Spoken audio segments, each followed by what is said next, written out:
The hour being 6 p.m., I will call to order this regular meeting of the Finance Organization, Court, and Personnel Committee. This meeting is being broadcast live on the City of Keene YouTube channel. The video is also posted on the city website by the end of the next business day, barring any technical difficulties. Copies of the printed agenda are available in the wall pocket as you enter the meeting room. The public and other city councilors will be recognized to ask Recording in questions progress. and make comments on the agenda item under discussion. After being recognized, all remarks are to be made through the chair. I will not recognize an individual a second time until everyone who wishes has had a chance to speak. Anyone who wishes to address the committee is asked to go to one of the microphones in the room, identify themselves by name and address prior to speaking. The minute taker is participating remotely, so please speak up, make sure your microphones are on, and you speak into them so she can get all the information. I now call to order the meeting of the Finance Organization and Personnel Committee and declare a quorum present, and no one has asked for remote participation. First item on our agenda is Spectrum Services issues. This is coming back to us from our last finance meeting, and we have some representatives here with us tonight from Spectrum, so I invite you to come up to the table.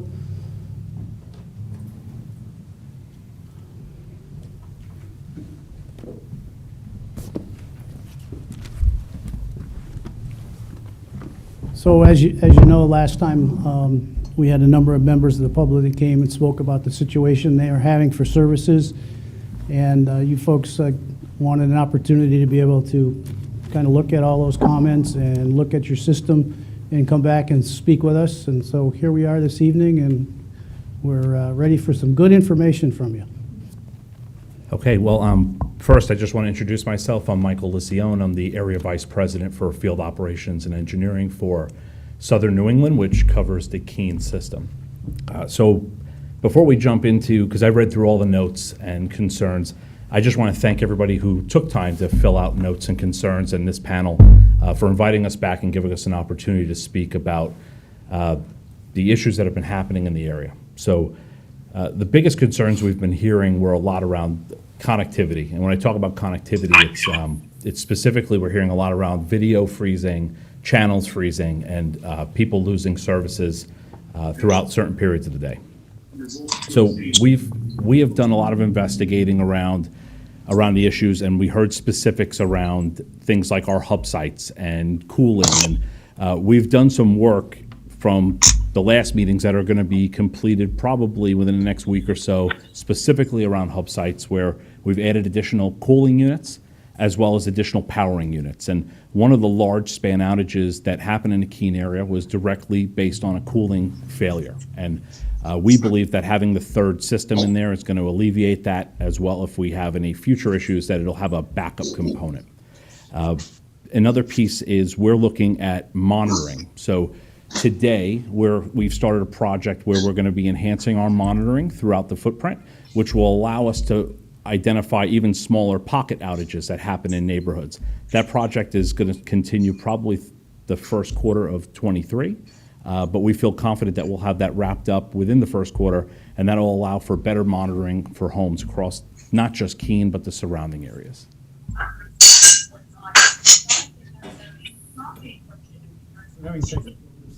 Okay. I think the control room might be off mute.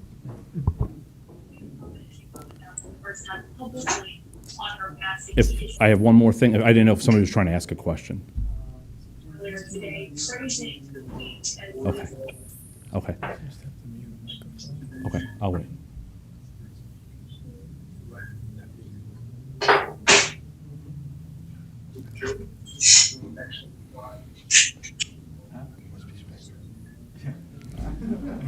Thank you. Thank you for that.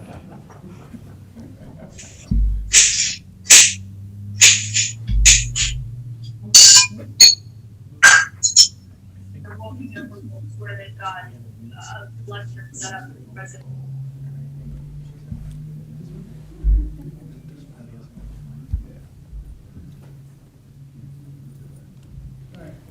And one of the last things I want to bring up before we open up to any questions is that we're working on With our engineering teams, we're working specifically with our head ends, our hub sites, and working our way out through all the areas that have shown activity and making sure that our overnight engineers are addressing any items we see in the network. So I've worked closely with our partners in customer service and have asked for an inventory of every phone call that's come in. So if a customer calls in and says they're having a service issue, it gets logged in the form of a ticket. I've asked to read and review those tickets, and we've been focusing on areas that have high ticket counts and pattern problems and trying to address it through that fashion.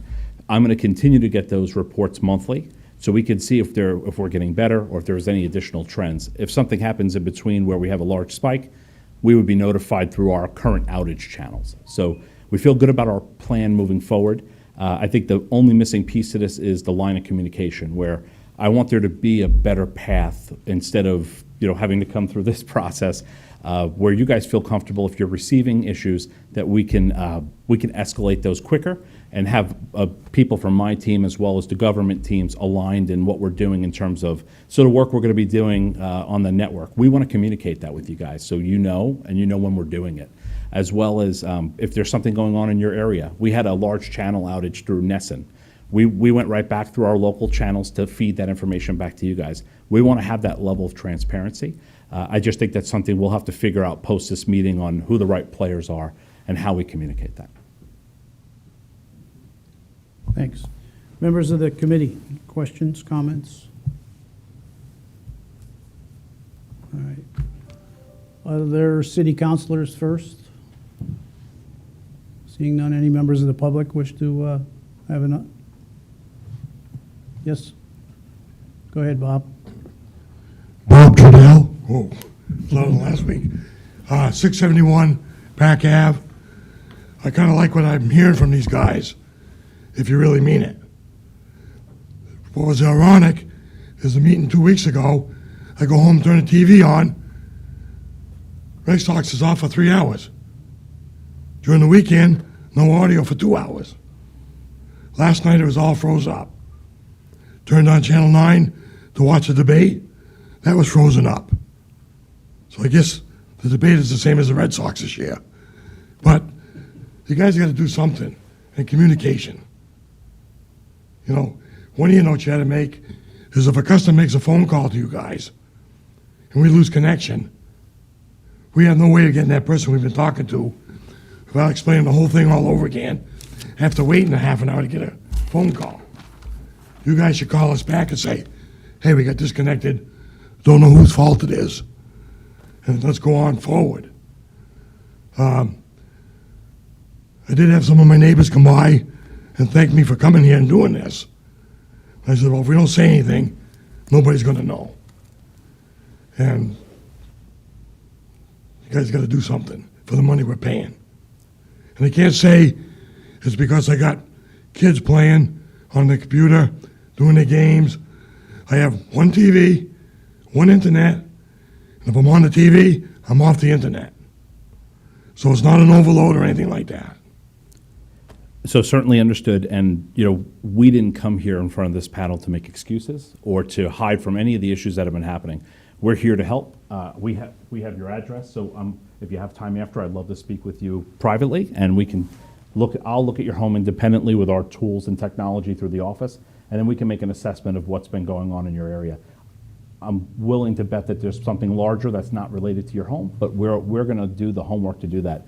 Also about getting things fixed. About me, I'm 19 years in the telecom industry, specifically in cable, internet, and phone. I've worked all throughout the country, as well as worked in the New England markets with another large provider prior to Charter.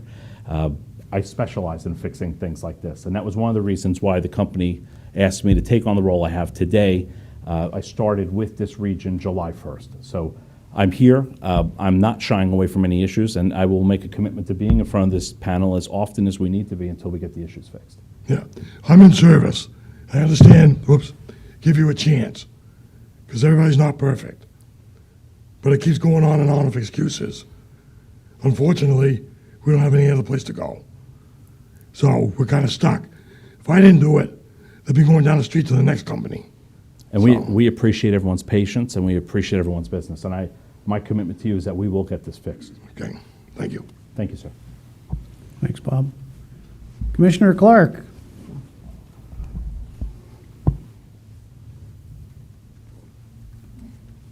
Well, thank you, FOP. Hello. Nice to see you again. Your name again? Michael Lisione. Michael.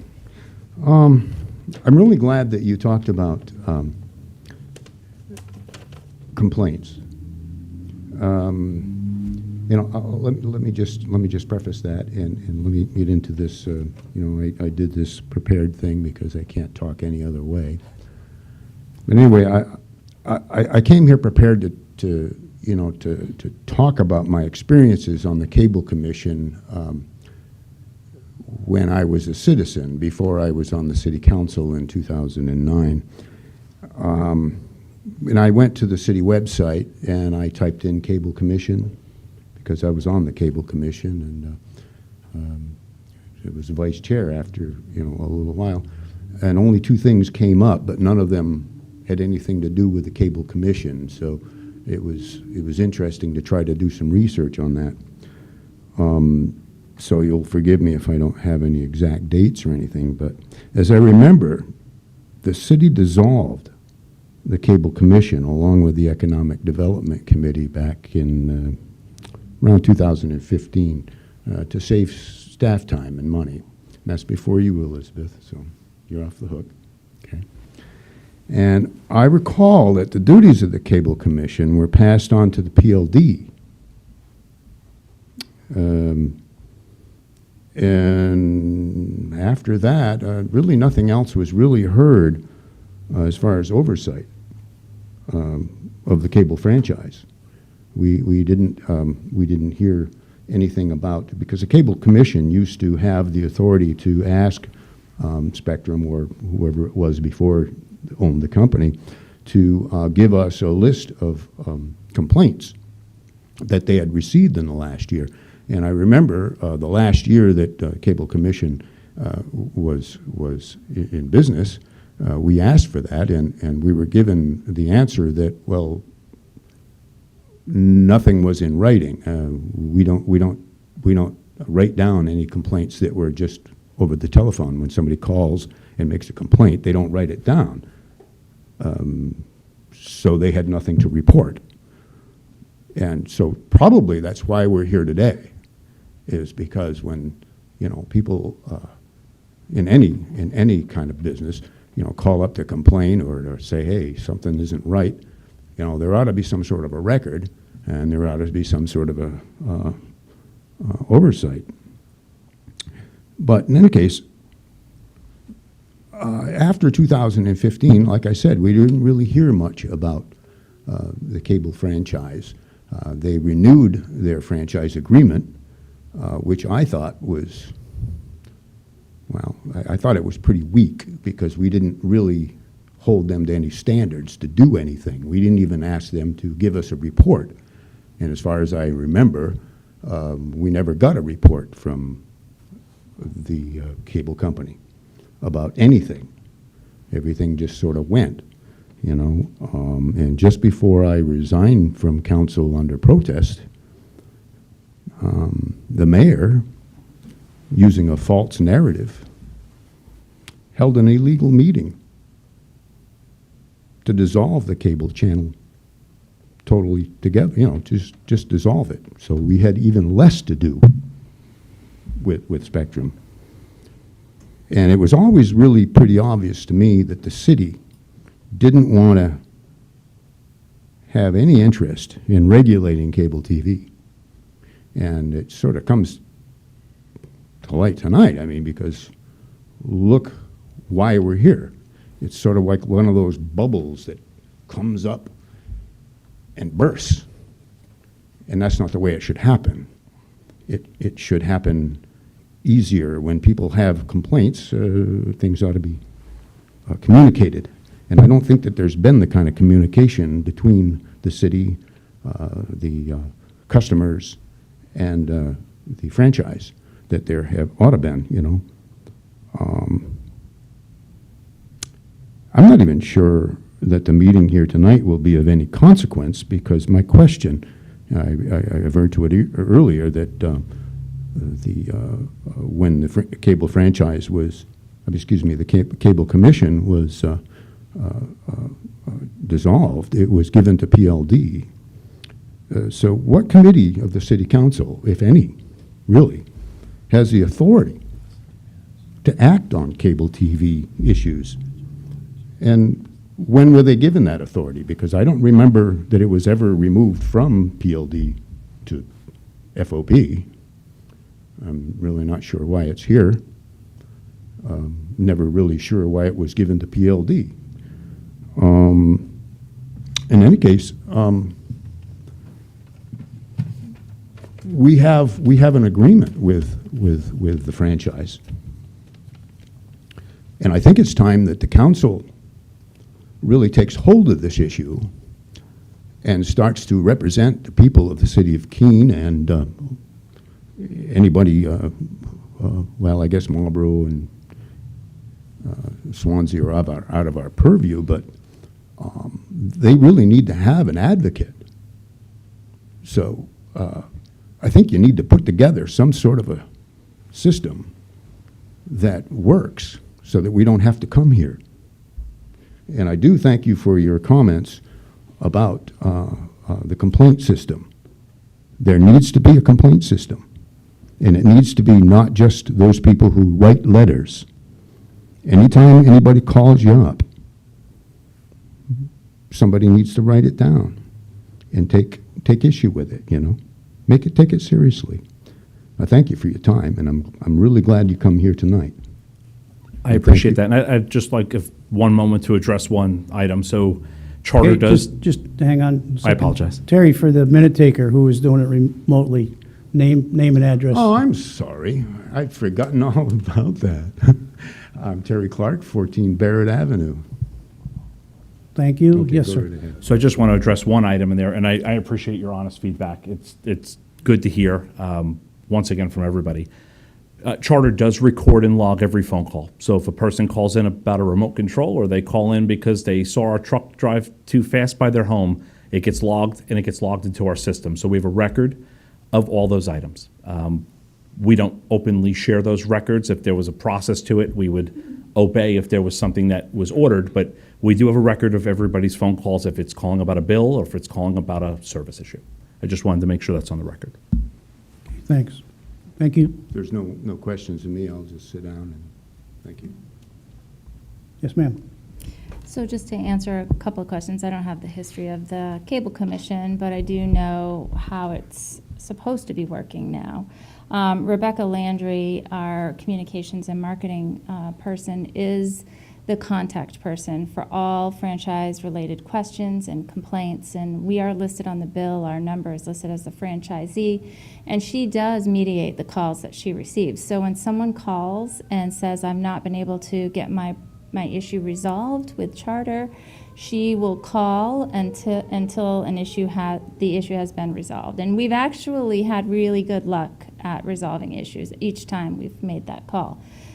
The issue, I think, now is that not enough people are calling us and letting us know, and I think they had been calling and being frustrated with Charter and not letting us know that they were having those issues. And I think that's what was being referred to earlier about making sure we have a clear communication path, and that a way to make sure that we're communicating with Charter and the people of our community can communicate with us, and we can be that mediator for them when there's an issue.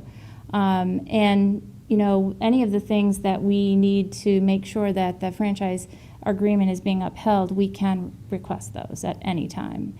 And we have in the past. And so, you know, I want the council to know that we have the ability to do that, and we do have a path to resolving problems.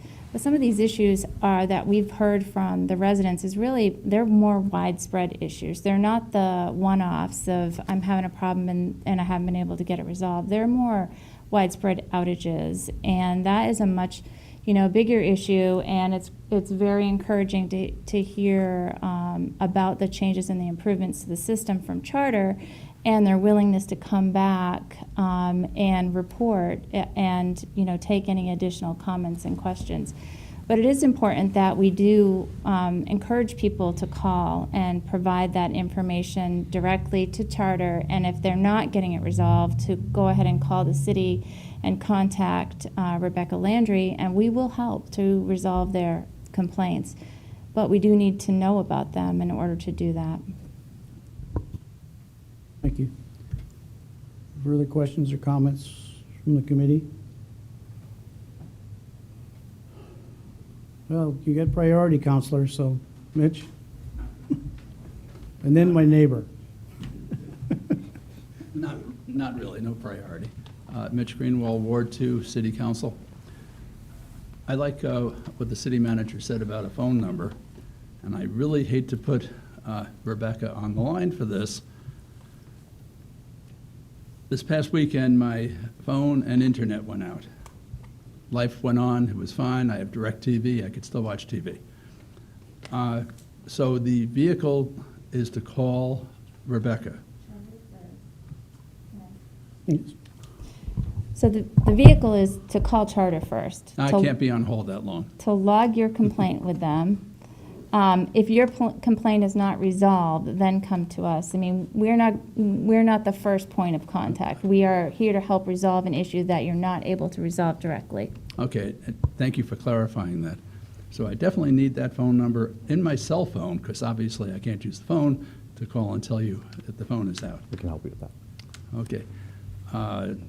You want to be brave and put up a special number for Keene? Thank you. Rod?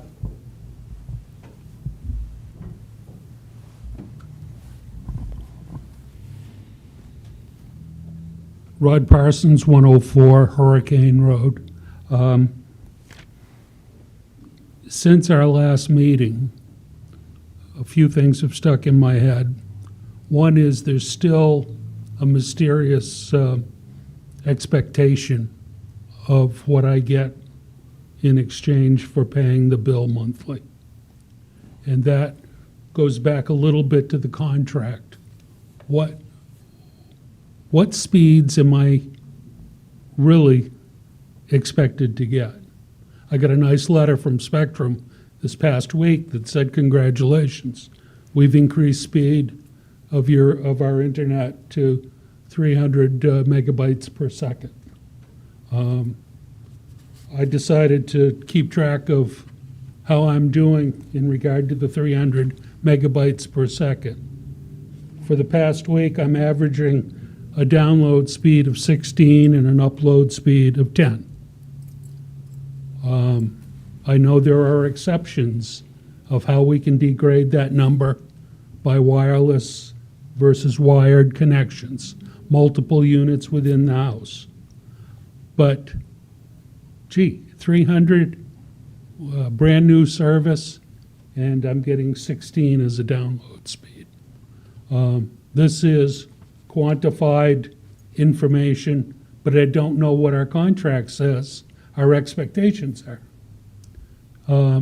So there's, to me, kind of an open loop here.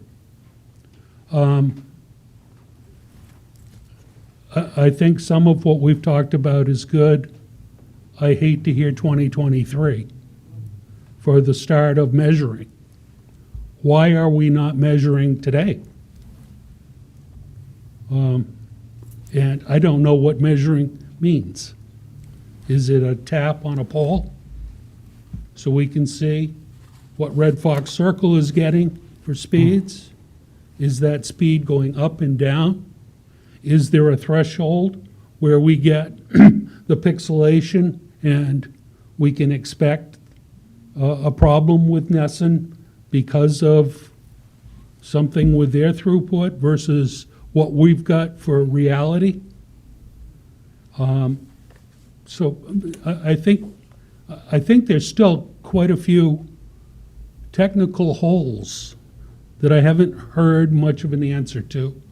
And as the bill payer, I don't know what my expectations really are. If this is a premium service, I'd hate to say I don't agree. And final question is,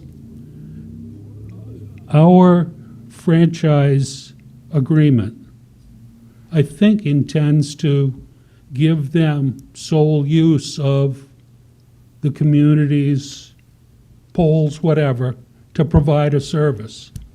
Which leads me to the question, competition does wonderful things at times. Can we bring Comcast in and let them have at it? Better man wins. I'm all for the committee considering competition to the product that we're seeing today. Thank you. Thank you. May I have the opportunity to address some of those items? You want to go first?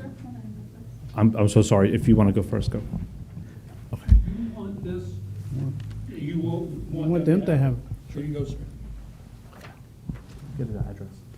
Okay. So I first want to talk about the timetable, and I want to make sure that I was clear. I thought I was clear, but so we've already started work on how we're updating our infrastructure in the Keene area.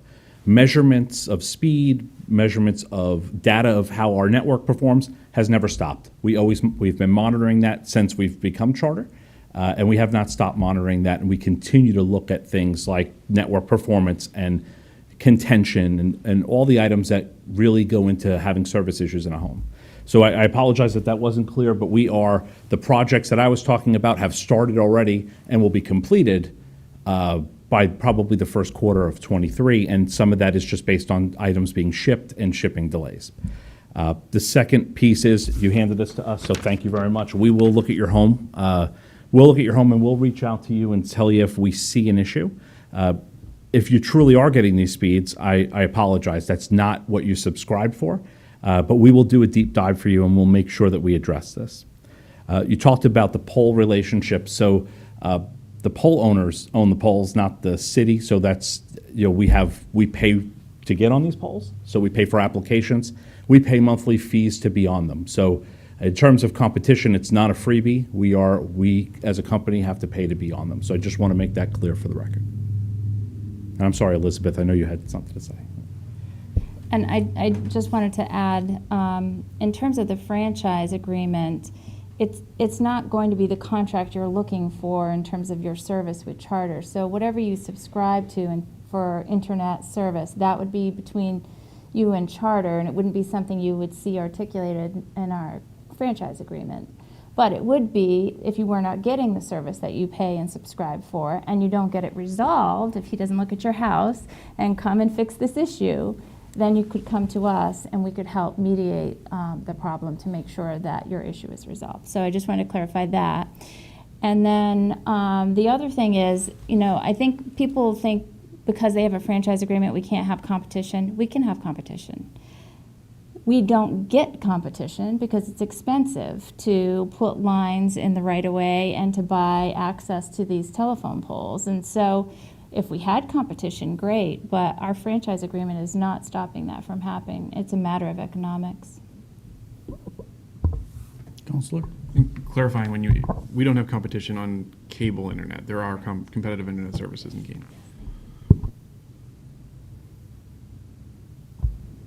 Yes, sir.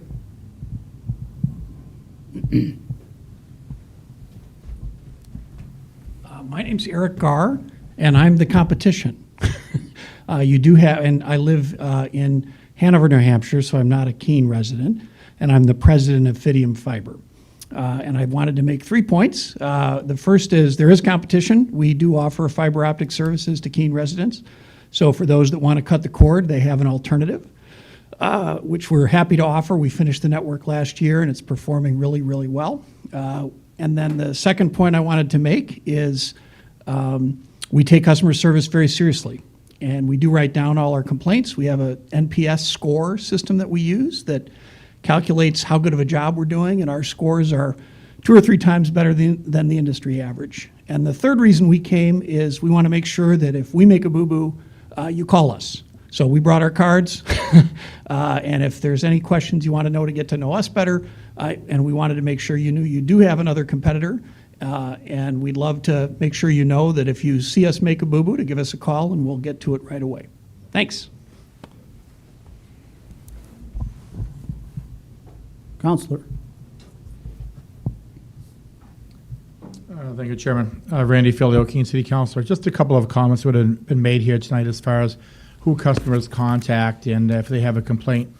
Many of those over the last, few months, especially the last couple of weeks, of my constituents that are concerned and are, their services and up to par are elderly.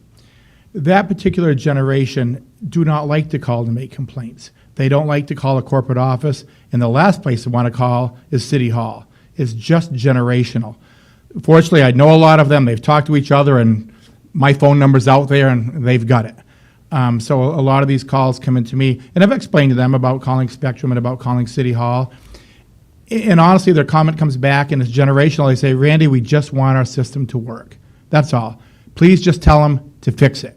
And I've invited them here, and a lot of them don't want to come before a city committee, as a lot of people don't.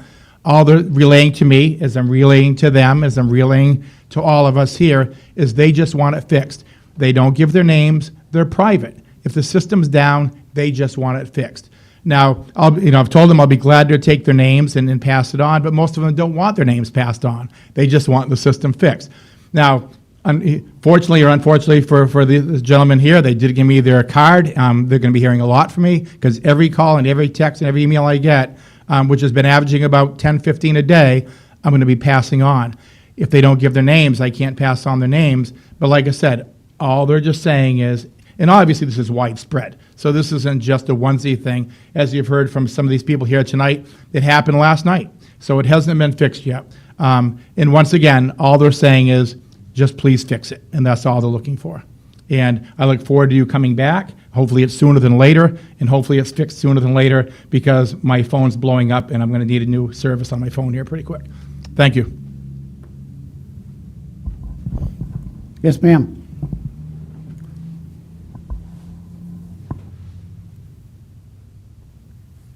Janet Lincoln, 21 Kelleher Street here in Keene. I have a litany of pages. Most of them I've thrown in the trash. I'm tired of calling in. I'm tired of waiting to boot. Before we got the box that has to be booted all the time, we didn't have this problem. I understand you bought an old system, and I'd like to ask if the lines have been checked. So, may I answer? So we do a check on the entire infrastructure. What we don't do is we're not able to check everybody's independent home or the wiring inside their home unless we have access to it. I'll offer you the same commitment I offered everybody else. We'll continue to work on the area, but I'll take your address. We'll use our tools and technology to do an assessment from the office, and then we'll reach out to you to let you know what we're seeing, and if we need to get in the home, I hope we can, with your permission, and we'll work with you to get these issues addressed. What is the lifetime of a box? So every piece of equipment, there's no specific lifetime. Things happen to them and conditions happen. So we've had boxes in homes that have lasted 10 years. We've had boxes that have lasted a year. What do you do when you got to boot it 3 times before it'll work? So I think in your situation, I think we start with looking at if there's something bigger happening within your home and that's causing that box to need to recycle. If that's the case, then we repair that issue. If it's truly just a box issue, then we'll replace your box for you. But what I can commit to you is that we will work closely with you to get this resolved. Well, I've heard of people turning their boxes in, and I wondered if there's something that should be put out to the public so they would know that things can go wrong with that, and maybe that is the issue. Even if I call the office 3 times to boot the damn thing. So I think in certain protocols, when you call into customer service, there's a scripted troubleshooting guide that we use. Those are the areas of opportunity where our agents can tell you that if you've done these steps, maybe it is your equipment. We never want to just rule that out because they're not in the home. So in this case, I think, I'll go back to my original statement, I believe we start working with you offline, and we'll see what we can see from our network perspective, and if there's something that we need to get in the home for, we'll work with you there and get inside, and then we can figure it out together. I will share with you one call that I had into your office, and the person I spoke with said that you can't fix it because you don't know what's causing it. Is that a fact? I think that's a very broad statement for me to answer. So I couldn't say that your specific problem is something we couldn't highlight. What I can tell you is that there's nothing out there that we don't know about that's nothing, we haven't had anything that we're not able to repair. Now, things have gone down post repairs, and we've had to go back out. We've had channel issues. Some of those are related to carriers. We get our channels from the providers. So we talked about Nesson a lot tonight. There was 3 Nesson channel outages that, yes, it's Spectrum's problem, but it was the provider that went down. So we worked with our peers like Comcast, and we spoke with Comcast the same evening. They had the same identical issues coming out of the carrier. Those are things that, yes, you're having a Spectrum issue, but it's something that's broadcasted. So it's a little bit of a larger scale. I look forward to working with you. I look forward to getting your service fixed, and we'll make sure we do that for you. I have on the average 8 to 10 system failures a month. I did get credit, I will say that. But it is frustrating to have to keep voting and voting and voting, and it's always at a critical, you're watching a tennis match, you want to see it, you want to hear it. Understood. And if it isn't that, it's the please wait box. It blocks off the upper part of it. All right, I did ask if the check. Okay, guess I've covered it. Thank you. Thank you. Thank you, Janet. Anybody else? Public? All set? Committee members? Oh, turn my head. Bob? I just want to say, from Mrs. Lincoln's behalf, you guys had a problem with Nissan? Well, it was on 4 other channels last night. So it wasn't just Nissan. It's in the area. May I respond to that? Sure. So we do not discount anything anyone's saying, and we have ownership to channel issues, but we did have confirmed provider issues, and that I understand the frustration that's been going on around channels, and we are swiftly going to get this resolved. But when there are recorded channel issues, those are very hard for us to repair when they're coming out of a broadcast. So those typically get resolved by the channel owner. Commissioner?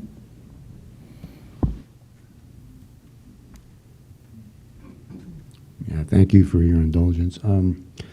I just want to say one last thing is that this is a city government, and generally government exists to do things for the public that they cannot do for themselves, and in a lot of areas.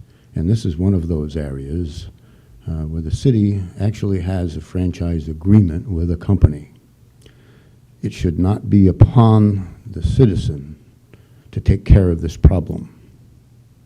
As I averred to earlier, over the last 13 or 14 years, I have seen a reluctance by the city government to actually take a stand and to advocate for the people of the city of Keene in regards to the cable TV.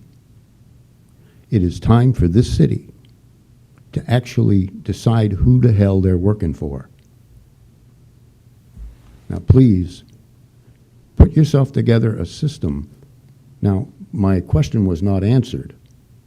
Which city committee actually has the authority to do something about this? Now, I was told that it was a member of the city staff.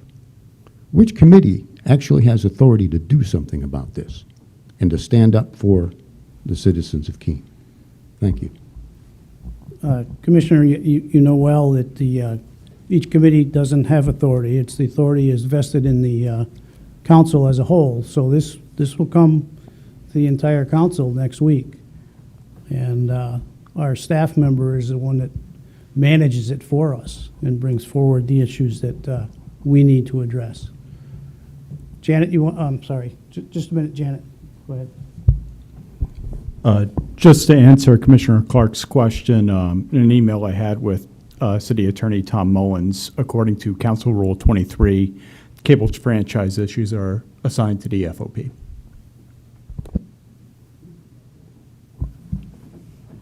Janet, I'm still Janet Lincoln. I just think my eyes are going, I'm here as a senior for the seniors. I think it's sacrilegious. The money that we pay, I pay $107 a month plus $45 for the box. I did get a 6221 credit. That's how much problems I've had. Half of it, half the bill. There's so many out there that are communicating with Randy. And they're so frustrated, they don't do anything about it. And I think the communication is absolutely, and I feel, I'm not certain, but I will say when I called in and I got that $62 credit, she didn't have a long time to figure it out.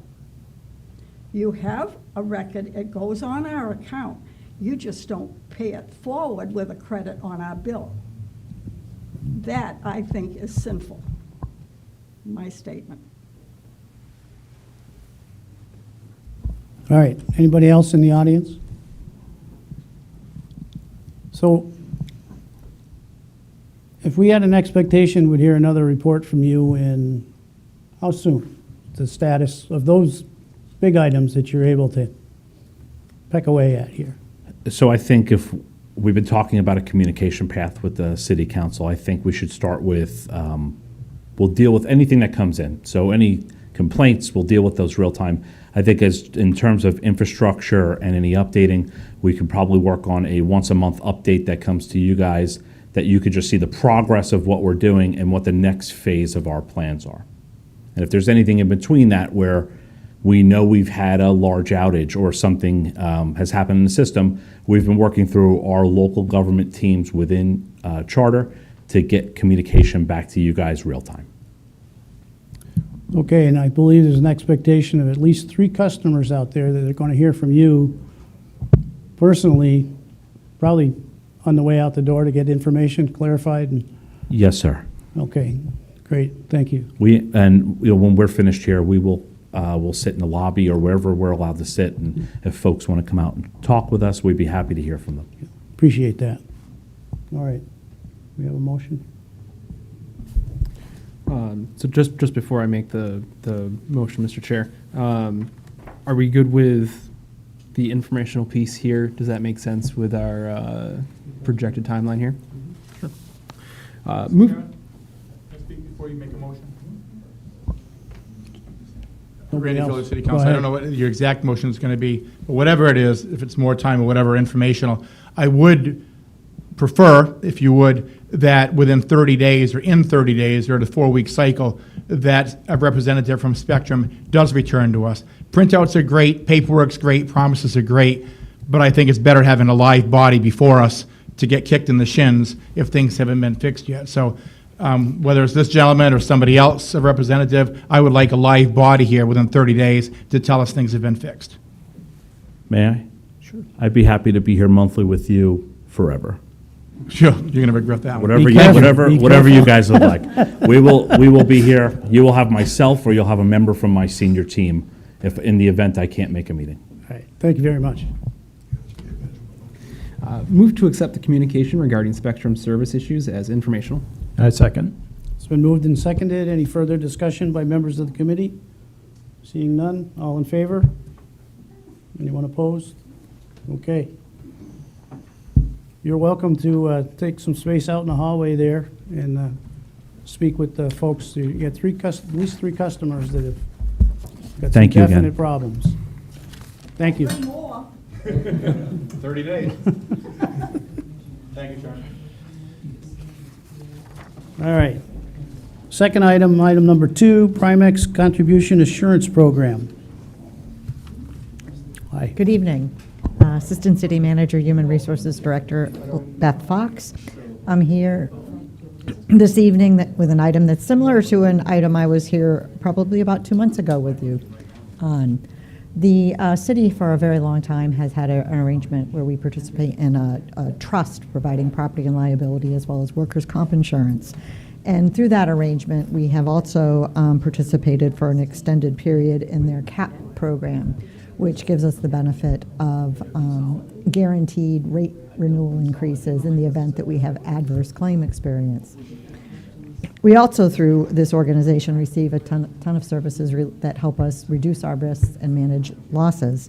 Right now, Primex has approached us and asked us if we are willing to continue to commit to the CAP program, offering, unfortunately, a commitment level that isn't quite as pristine as prior 3-year periods, with a guaranteed no greater than 7% rate increase.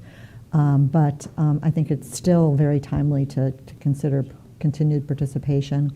We are in a timeline where, as we are moving through the upcoming rating cycles, we actually have some less favorable claims experience, so we are going to be impacted more favorably. And for those of you that may not be aware, the insurance market is also in a pretty hardened state currently, and that's driving costs for all carriers, in particular in the area of reinsurance. And one area that we're seeing much more activity and that's impacting reinsurance significantly is around cybersecurity claims. And Primex has actually recently launched a new service that's designed to help communities improve their cybersecurity programs. So I think it's worth continuing and obtaining the benefit of the rate guarantee for an additional 3-year period, and would ask that the committee recommend the manager be authorized to execute an agreement extending our participation. Questions from members of the committee? Yes, sir. Thank you. And just to double check that I understand, the last one we went through was for workers' comp. This is for property and liability? Yes. A few months ago, I was here talking about the workers' comp program. I think you said, I just Yes. didn't click for me. Thank you. Sorry. No. Are there counselors in the room? Okay. Nobody else from the public, so looking for a motion, please. Move to recommend to authorize the city manager to do all things necessary to enter into and execute an agreement extending participation with Primex 3 in a multi-year contribution assurance program CAP through fiscal year 2026 that has provided predictable contributions and stable property and liability insurance coverage. Second. It has been moved and seconded. Any further discussion by members of the committee? Seeing none, all in favor? No one's opposed. It's unanimous. Thank you. Next item is Chapter 22 Cemeteries Ordinance. Mr. Bohannon. Thank you, Mr. Chairman, members of the committee. Andy Bohannon, Parks Recreation Facilities Director.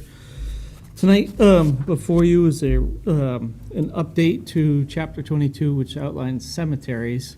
And this is related to, there was a little bit of updating related to some wordsmithing within the ordinance itself, fairly minor cleanup changes, but mostly it pertains to the fees that we charge for the various services that we provide in the cemeteries division.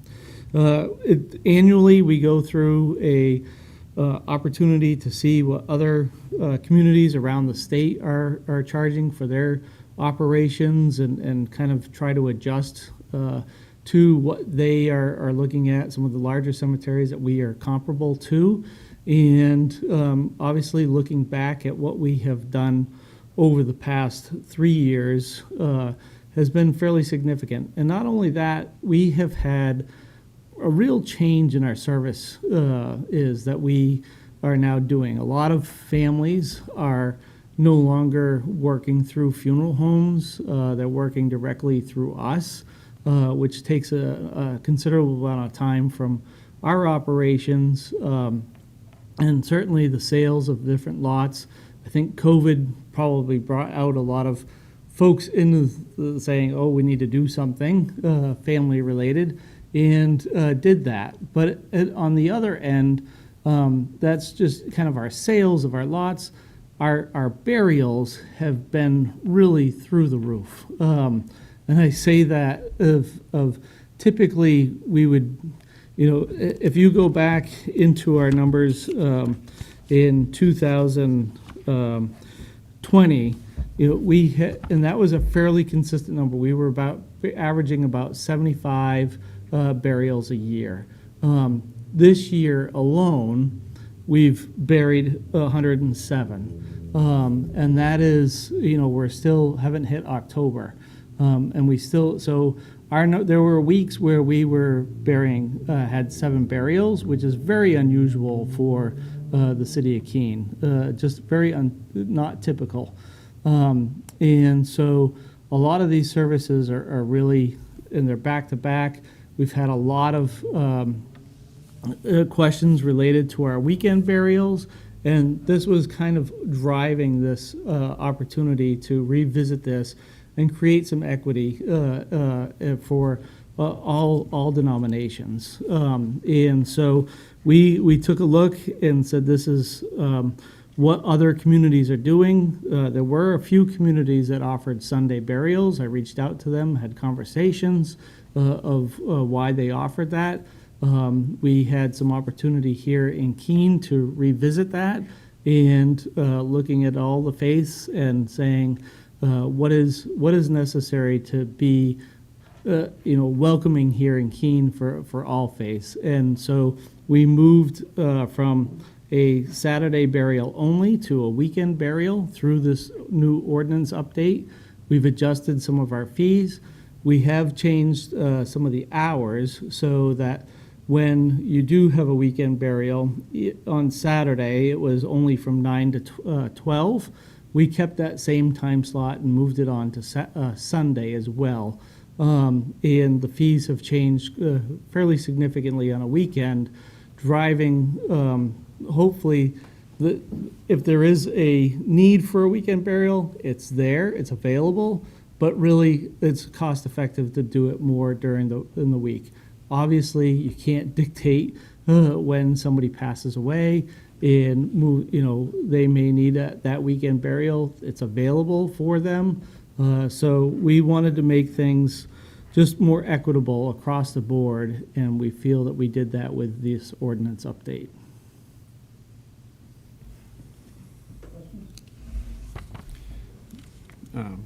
Thank you. First, thank you for going through this and doing this. I know there's been some push on this, and there's a lot of really positive changes in here. The only piece that I wanted to ask on, it's section 22-127 on notice, and I'm actually, so it's, it moves it from being 12 hours notice to 48 hours notice. I am not an expert on it, but I know that there are some faiths that require a much more rapid burial than that. That's the only piece that would have some concern, just because there's not a listing for exception or anything like that to deal with that for some faiths that require a shorter period than that. Certainly, it may not state that there's an exception to that, but if a phone call was made and there's a need for that, we certainly do. The reason why we changed that from 12 to 48 is oftentimes, regardless of the faith, there's certain funeral homes within the community that call and expect that next day. And it's virtually impossible for us because we have something all lined up. And it hopefully with this time change, it addresses proper planning on everybody's behalf. We also have to work with the vault companies, giving us some time to line up those logistics. And so that's why we moved it to the 48. If under certain circumstances, we can all work through this adjustment. Yep. So you need to know that at least 2 of us read that, because that was one of my questions. And the other one I saw was, and again, just kind of educate us, tomb services, flat rate for bodies to be buried outside the city. How is it we get involved, I guess? Can you give me?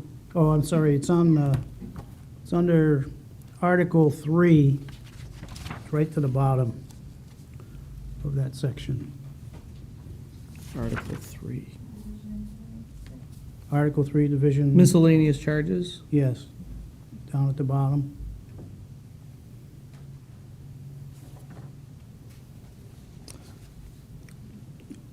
Related to, Tomb service. oh, the tomb service. So we, the tomb service, we work with, we have a tomb here, but we obviously have a limited space. But we, you know, if somebody needs space and it's available, we work with the various communities, funeral homes. So they do call us on a fairly regular basis, because we do offer winter burials, and not every community does. And so that provides us the opportunity to work with other communities. Thank you. Other questions? Yes, ma'am. Question, I was looking at this section, it's section F under section 22-32, specific restrictions, and it had a bunch of stuff crossed out. Does that, so we assume that means that those were restrictions before and they no longer apply? Correct. Okay. We've removed those. And so if a indigent person were to die and had no relatives, is the city responsible for that? And is there an area in the cemetery that is provided for them? How does that work? Yeah, we do have dedicated space. We, for lack of a better term, we call it the free ground. But we do have spaces within the cemetery that we have that opportunity to take care of those services. Okay, and then the other question I had was like about single graves or not have any pot or urn that cannot be lifted with one hand. So it sounds like a weight limit, like, I mean. It's a maintenance issue, so when our crews are mowing or trimming, we can able to pick up, very easily move and continue our operation. Oh, okay, thank you.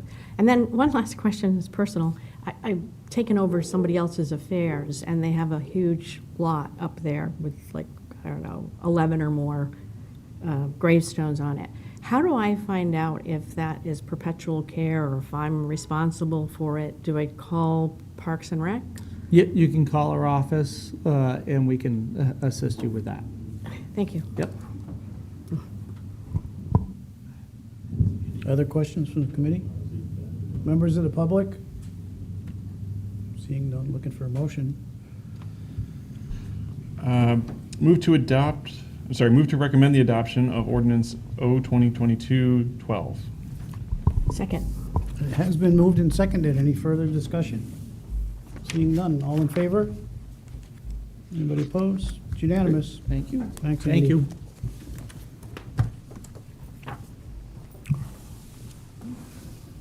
Mr. Blomquist. Good evening, Mr. Chairman, committee members.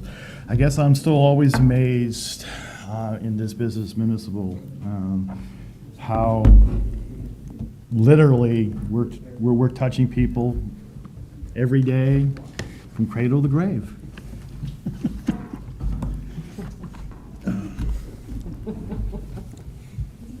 Well, it's again, I think it's. You're looking for your next There's not job? many jobs, Retirement many job? things in this world that you have that opportunity. And I just kind of sometimes always kind of amazed at that. All right, good evening, and hopefully I can get everything working, maybe. Assuming it's up there for a little bit. Oh, good, now, see, that's why they want me to log in. I'll have to do that, I guess. I hope IT's not going to get on the bad list because I got to do my, there we go. Good evening. Thank you, Mr. Chairman, committee members. I know I was unavailable at the last committee and you placed the sewer and water rates on more time just to have me here, so I appreciate that. This evening, as I just briefly mentioned, we're going to be talking about the water and sewer rates that are proposed in ordinance 2210. Just again, a little background as we move into certainly the discussion. As the Finance Committee is aware, we develop our budgets each year as part of the operating budget and development, both water and sewer. Water and sewer are enterprise funds, meaning that those funds require both an expenditure budget and a revenue budget to be developed. Also, too, by policy, the revenue and expense budgets are supposed to equal, or we're supposed to be slightly above the expense side in that process. Those budgets, of course, are developed in December and January. This FY23 was developed in December 21, January 22, and then we go through the presentation process through the city manager's office. As we are building our budget through the department, the Public Works works very closely with the Finance Department over on the financials for both of those funds and the other, both enterprise funds, special revenue funds, that involve revenue and expenditures. As we're building that, we're also building what we're projecting for in this case, for both water and sewer rates at that particular time. So back in December and January, we built our budgets based on what we are recommending that the water and sewer rate should be at. You might have remembered during my opening, or maybe not, during my opening remarks during the FOP, I did talk about both water and sewer funds. At that time, I did indicate to the committee and the council that we would be presenting basically the sewer fund holding the rates at the current level, but we would be looking at increasing the overall water rates by roughly 6% plus range. As you know, the budgets are based on a minimum of the CPI, our fiscal policies. You have a 3-year rolling average, so as we're developing our budgets, staff is looking at what we are anticipating costs to be, projecting forward. And like I said, in some cases, if I can figure out how much a barrel of oil is going to be 18 months from that January timeframe, I don't think I'd probably be doing this job. But that is really part of our role, is we're working to try to project ahead what we are expecting to see. And of course, back in January, February, I think we were looking at the general CPI direction, things that were happening. Just to give you an idea, so where we are at right now with our current FY23 budget, I will tell you I'm concerned. I've expressed this to the city manager. We've been getting in our bids for some of our various products. For example, in the wastewater side, sodium bicarbonate, that's the material we use to help adjust the pH of the water. We were paying 26 cents a pound. The most current bid that came in that we accepted is 32 cents a pound. Hyperchloride, that's what we use to do disinfection. That was 9 cents. That came in at 19 cents. Some of those represent tens of thousands of dollars increase based on the quantities that we are. So we're seeing anywhere from a 6 to 114, 115% increase up and beyond what we were anticipating. As we all know, that's what the communities are experiencing about. In my memorandum, one of the things I talked about, and this went back to the development of the budget, is I talked about that the sewer fund had a healthier unallocated or unassigned fund balance. And that's part of the reason why we were recommending going forward with not increasing but holding the sewer rates that way. The water fund is less healthy. The industry standards for water and wastewater is we try to maintain a balance of unassigned fund balance, basically that cash, all businesses look to do that. Many particularly that are heavy material oriented, they look to maintain a certain level of unassigned cash balance to be able to deal with issues as they come up. You might remember we had to replace the Drummer Hill tank and pump station. That took over $1 million.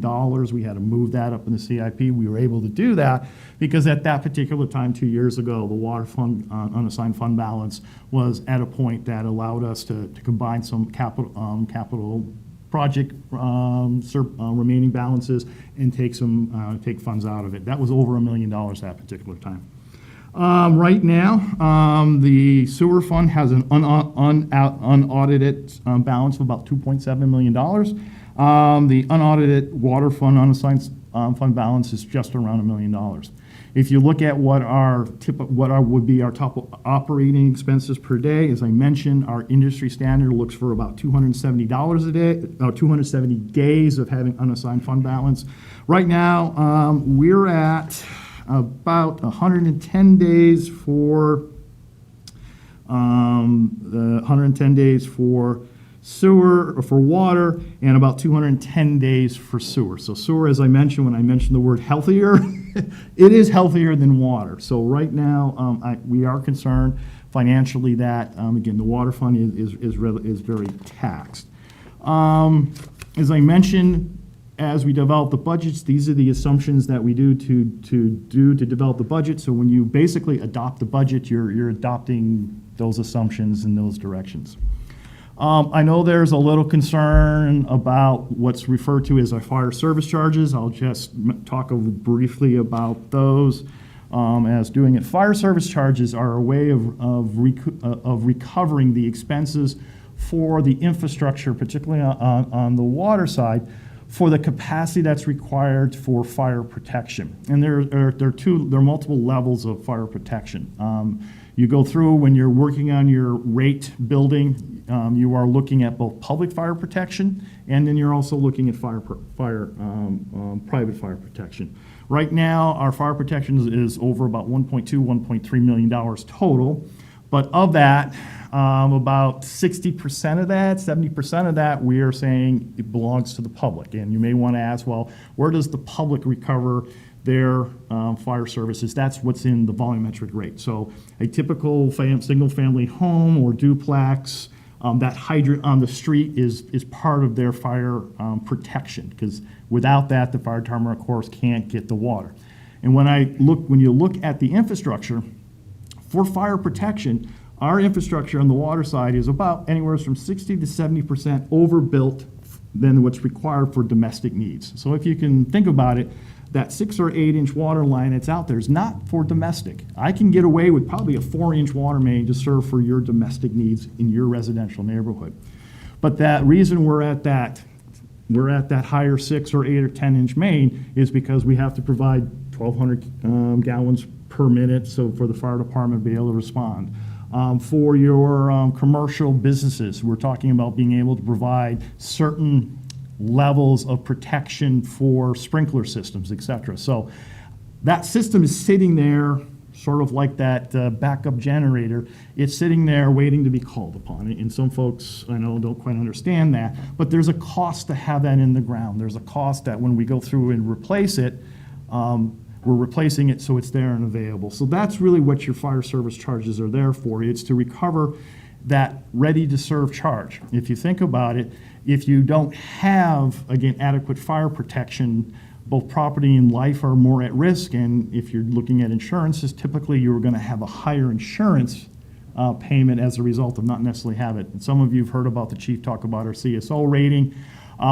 Believe it or not, the water system actually has a higher influence on our fire safety rating for the community than necessarily directly the other items that may be in there, because they recognize that having that there is a positive.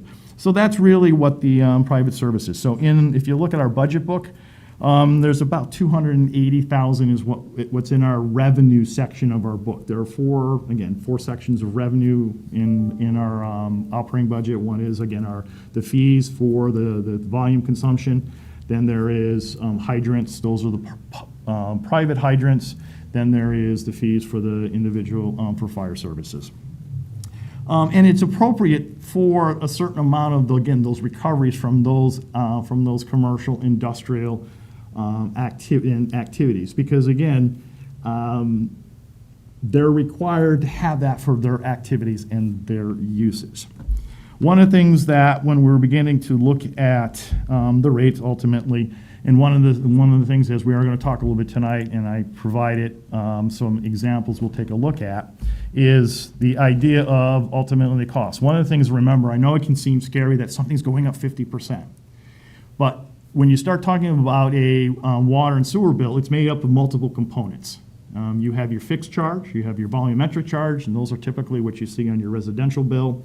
And then you have on your commercial, you will have additional things like fire services. You may have an industrial additional strength sort of fee because of the strength of the wastewater you're discussing, et cetera. So a bill from a typical person may not be going up that 50% or whatever that you're seeing on there. And I think that's important for folks to kind of recognize, is that I know it's scary when you start kind of hearing, oh, this is doubling or this is going up 50, 20% or whatever it may be. The reality is it may not be going up that amount, full amount, just because there are other parts and pieces. And I think we'll see that as we look at our examples as we go forward. So speaking of that, I have a few examples I'm going to put up and have you take a look at. And these are going to be familiar.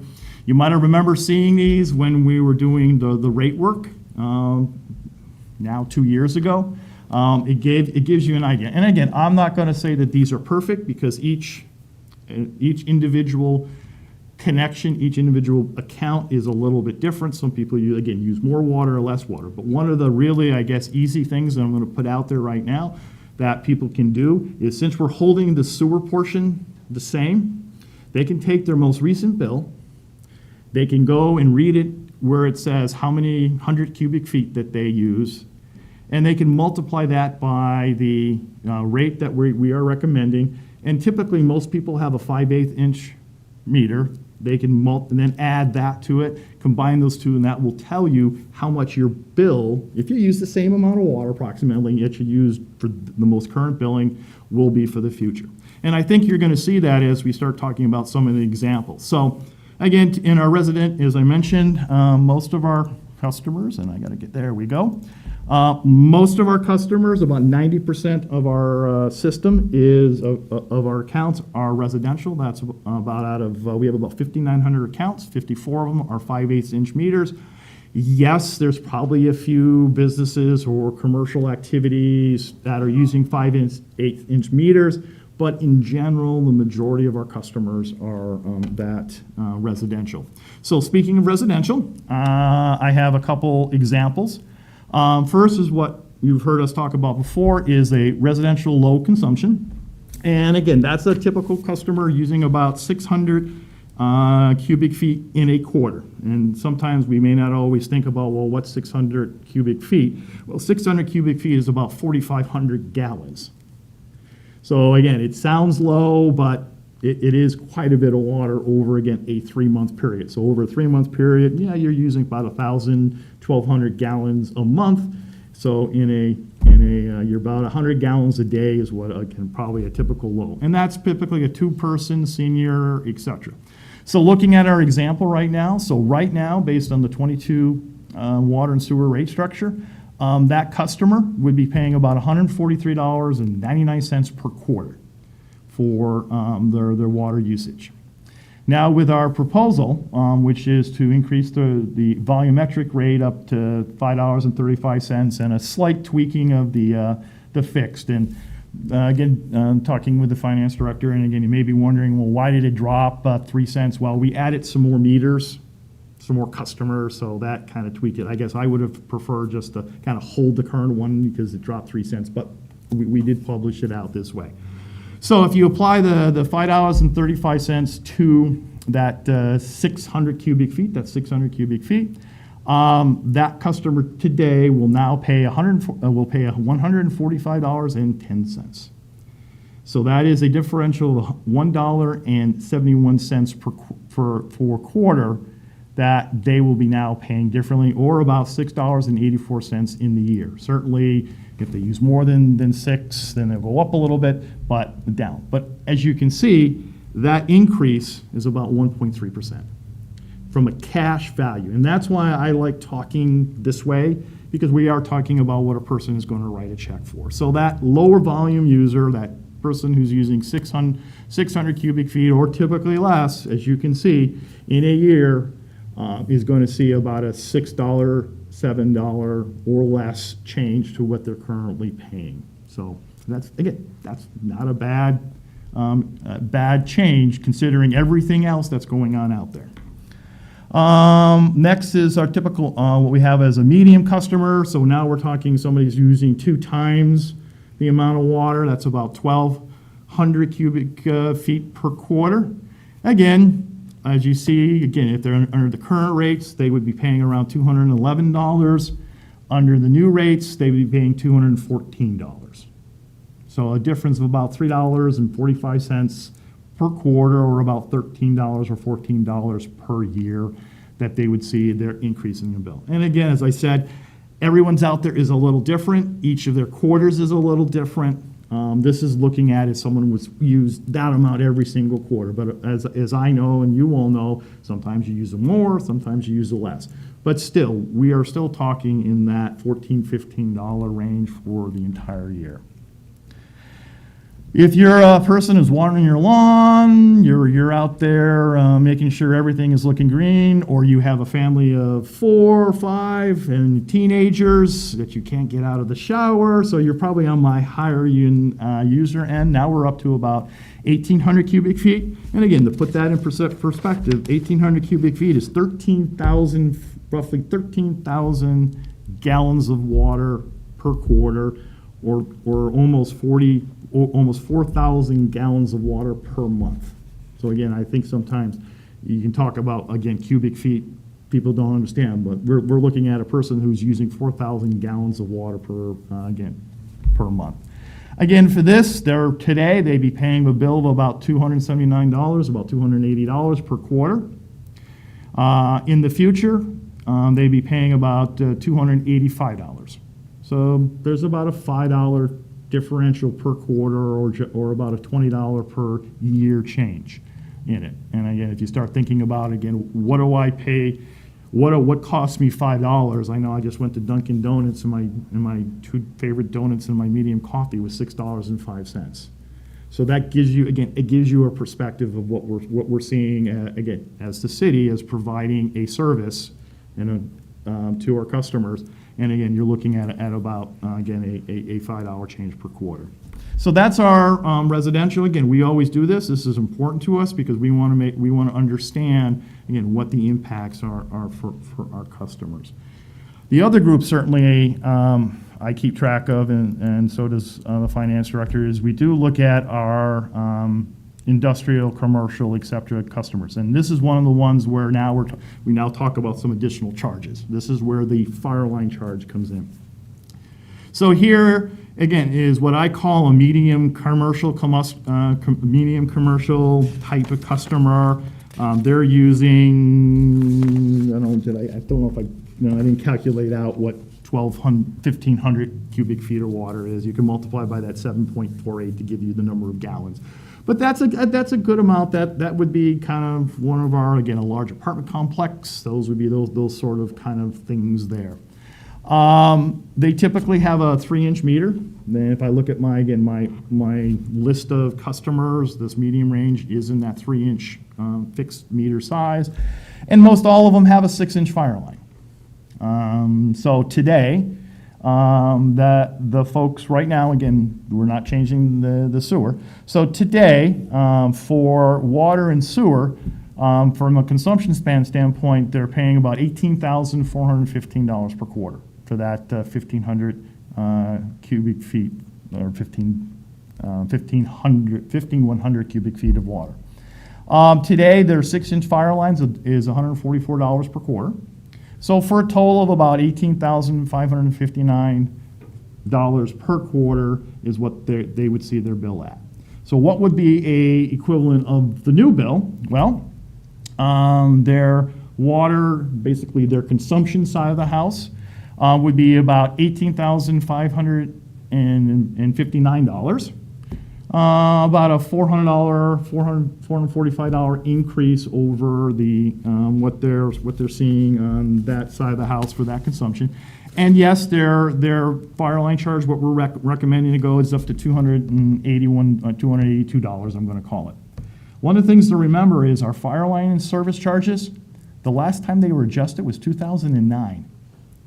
So we haven't adjusted these charges in 13 years. And you may want to ask why. Well, in past discussions with you all, it was, hey, no, we don't want to do it right now. Let's wait till next year. It's not a good time. So I think we're recommending, and we recommended actually the last adjustment, and you held off on it because we were in COVID. So we're now again into 13 years since we've been last adjusted. So their bill now would be $19,142. I'm going to call it for quarter, for a total of $581 differential.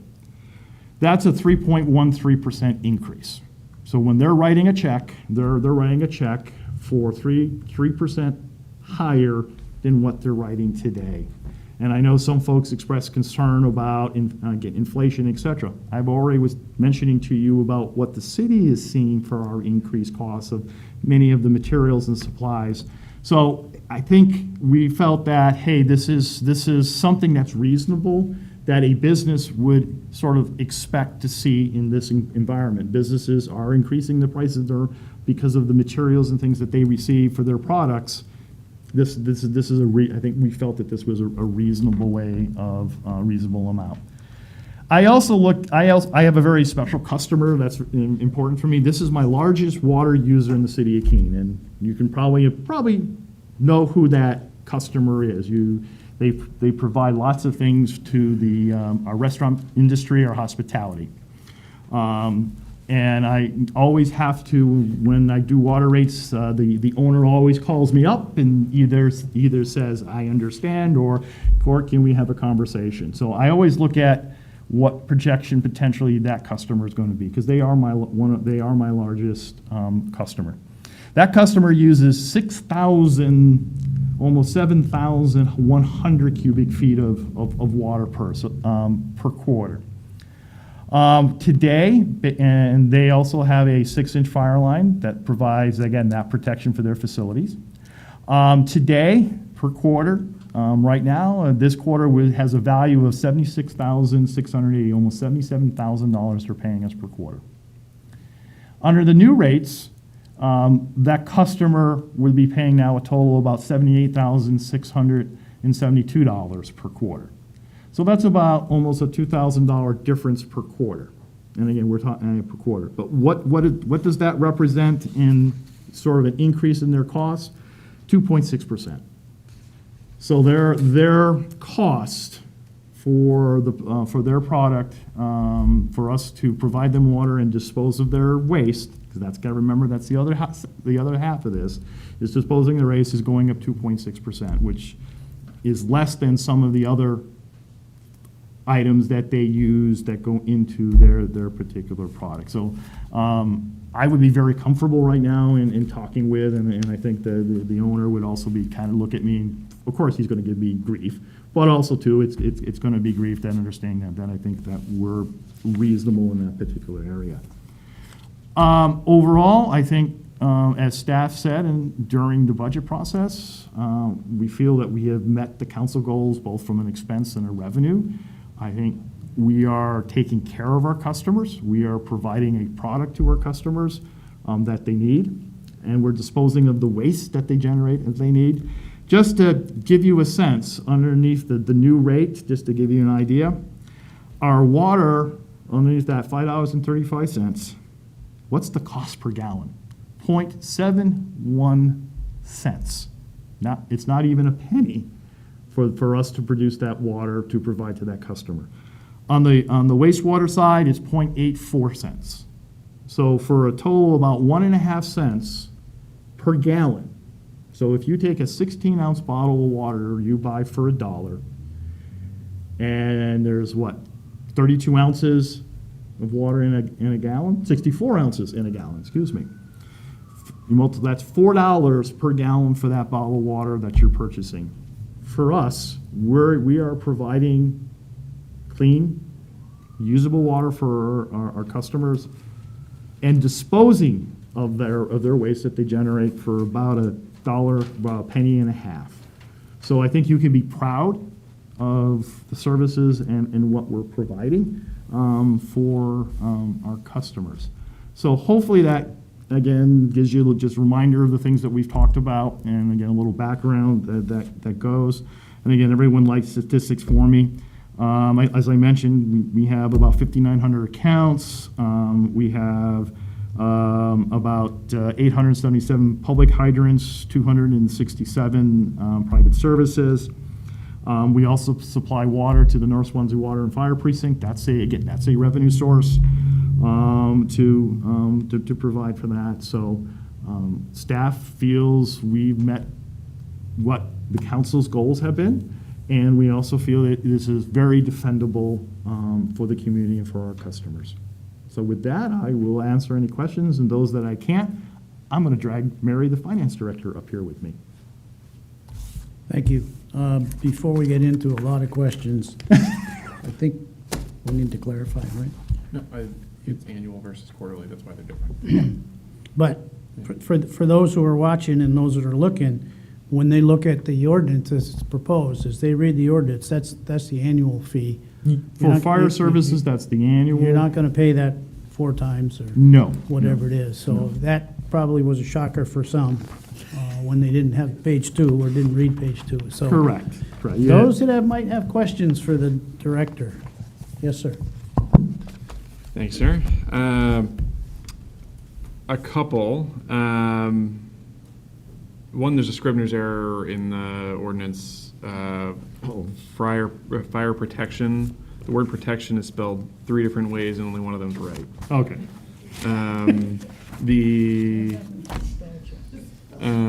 I are engineer and I speak well English. Yeah, it's okay. I'm curious on the distribution of how many accounts. 6 inches, the increase is $500. To your point, it's $130 a quarter. But when you get into those higher ones, some of them are substantially larger increases, even as a percentage base. So I don't, for example, we only have one 12-inch right now. I got another spreadsheet. And as you can imagine, when you start talking about those larger services, you're also starting to talk about larger volumes of things. So, again, the most that I have is the 167 of my 267 are 6-inch, and everybody else is smaller down from there. So, so right now, for example, I've got 2 10-inch fire services. I've got 38 8-inch. I got 172 6-inch, 44 4-inch, 19 2-inch, and 2 1.5-inch. And you may be wondering about, again, how these numbers work out is through equivalencies. We basically created equivalency for basically a 6-inch thing, and then your 1.5, everything is sort of equivalent off of that. So the majority of our fire services are that 6-inch range. Okay. The reason we have the 1.5-inch that's going down by a little bit, Yes. and then the 10-inch that's tripling. Yes. So that's where I get a little. But it looks like there's very few on either side of that. So it's not as many people impacted, but I'm sure that's a large impact. I have a follow-up, if that's all right. Thank you. I'll say tonight I understand the need for it, and I'm willing to help move it forward. But I can say for my house, where there are 3 adults on average, I use 15. So I'm not home a lot, so I don't know where my water's going, but that's a concern, I guess. So what that leads me to is I love the example numbers we have in here, but I'd like to see the actual distribution by account, and see how many accounts are using 1, 2, 5, 25. I've done that before. It's been a while. We did that as part of the rate study. And again, it's sort of, I think we broke it down to sort of 600 or less, 100 and so forth. Again, you can almost look at this and say, okay, like I said, the reason I picked these numbers because these are sort of the groupings that I have out there. Yeah. So even for you, if you say you're at 15. Oh, I already did the math. Yeah, right. You're going to be less than $20. So the grouping that's around you are going to be less than $20. So if you're looking at, like I said, most of them, with 92% of our customers, and even on the high end, if we're even talking about on that high end, your high-end customers are at that $20. So What I'm trying to understand with that number Mhm. is, I appreciate these are good examples, but I want to see that in our current environment, is 18 really high? Or do we have customers that are using 30 and 40 and for residential? Like, I don't water my lawn when I use 50. we can certainly let you know that, how many are up into that range. But I will tell you, when you're talking, I don't know, maybe multiply 30 by 100 by 7.4.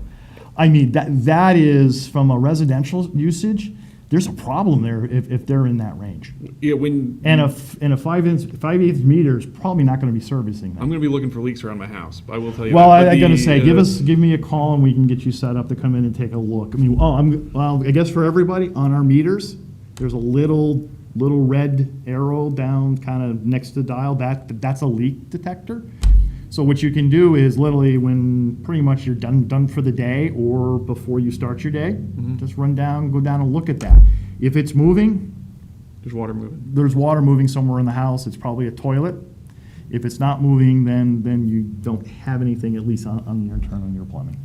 I will definitely take a peek at that, so thank you. I would love to see that, call it a graph of like where, a I'll bar see what chart of like where we the can put distribution together actually to is. give you an idea, sort of.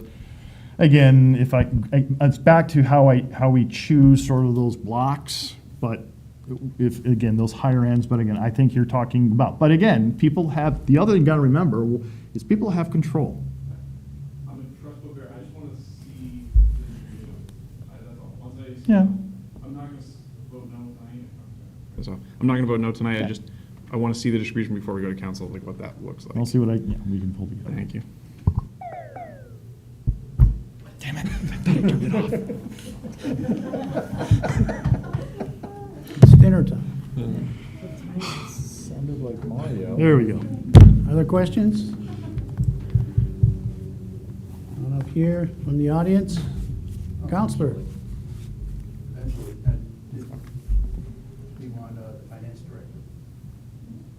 Sure, why don't you come up and join me, Mary? You can join me too. You can help if we have any other questions. I do have one more clarifying. Okay. Thank you, Mr. Chair. The ordinance itself says November 1st, the recommended motion says October 1st. Well, go with the ordinance, if Go with that's the what ordinance, if that's what the ordinance says. Okay.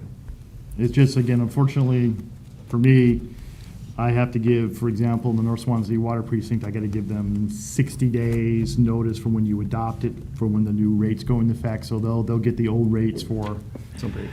And of course, November 1st has taken me July, August, September, October, 4 months into the new year, so my budget, back to the budget, it's putting me a little behind, because I had projected that we were gonna start these rates in September, but now I'm starting them in November, so I know Councilor Lake had a question about, hey, you have some extra little money here. Well, some of that money just got ate up because the new rates are not coming into play until now, November 1st. Thank you.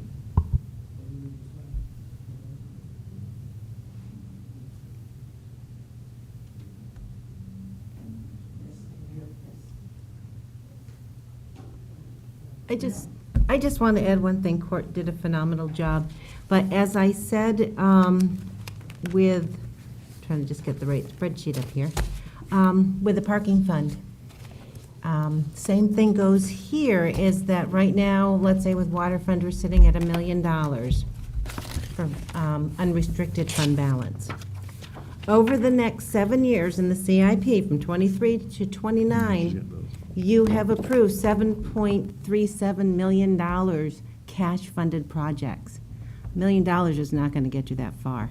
Sewer fund, you're at 2.7, but CIP, you approved $9.2 million in cash-funded projects.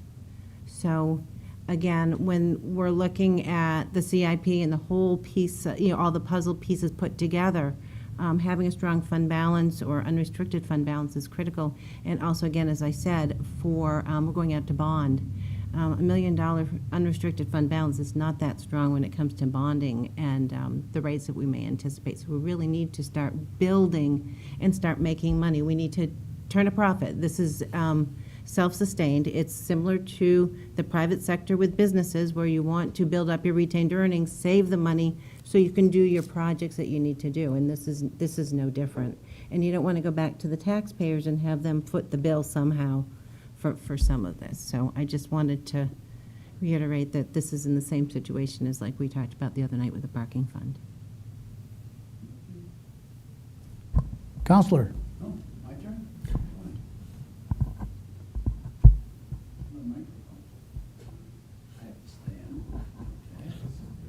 That's fine, Court. Thank you. Mitch Greenwald, is this on? I don't know. Is there a light? Ward 2, City Councilor, downtown property owner, ratepayer, taxpayer. So it's an interesting evening. I think I said this when I saw the cemetery ordinance go through. Indeed, everything's going up. I get it. And, you know, the cemetery, true, it's a bargain, but wow. Okay, my issue with this ordinance and the whole concept, it's not with the water, it's not with the sewer, it's about the fire line.